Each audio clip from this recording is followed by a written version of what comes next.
Bismillah. Mga kapatid, dito sa atin, pag may mag-report sa mga corruption, pagnanakaw, whatsoever, mga anomalies sa government or kanino man, siya ang imbestigahan, ang magre-report. Pero sa United States of America, hindi.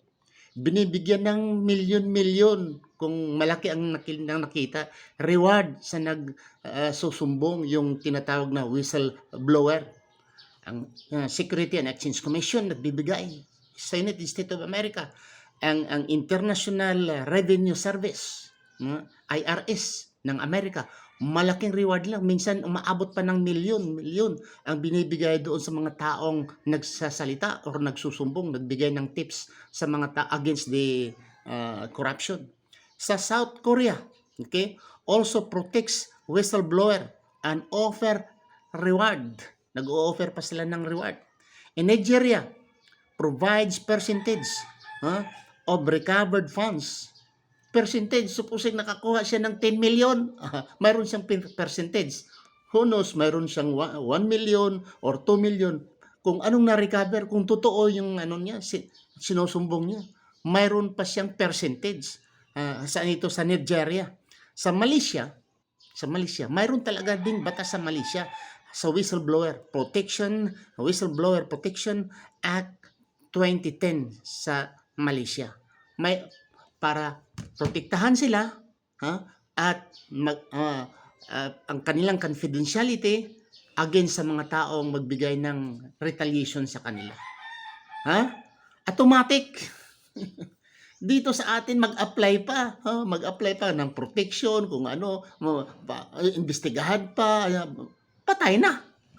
Ikaw magsumbong ngayon, milyon-milyon ang ninakaw, mag-apply ka pa, it takes pa how many days or maybe months, patay ka na. Pero sa ibang bansa, once magsumbong ikaw, pupuntahan yung sinumbong mo at tapos may reward ka. Ang iba pa may percentage pa, may batas, automatic. Hindi kagaya dito sa atin na iimbestigahan yung nagsumbong. Like the 18 Marines, silang iimbestigahan ngayon. Kung totoo yung sinasabi ninyo, hindi. Kung sino pa, kung si Saldico ay anong sinasabi ni Saldico, iimbestigahan si Saldico. Sinong magsusumbong dyan? Mga whistleblower dito sa atin ay talagang tinatakpan ang bunganga. Bakit? Kasi ang mangbabatas sa atin, karamihan ng bababatas sa atin, korap at mga magnanakaw. Diyan sa Senate, karamihan ay korap at magnanakaw. Diyan sa House of Representatives, korap at magnanakaw. Bakit hindi kayo magbigyan ng protection, automatic protection, sinong magsusumbong? Or bigyan pa siya ng percentage, di ba?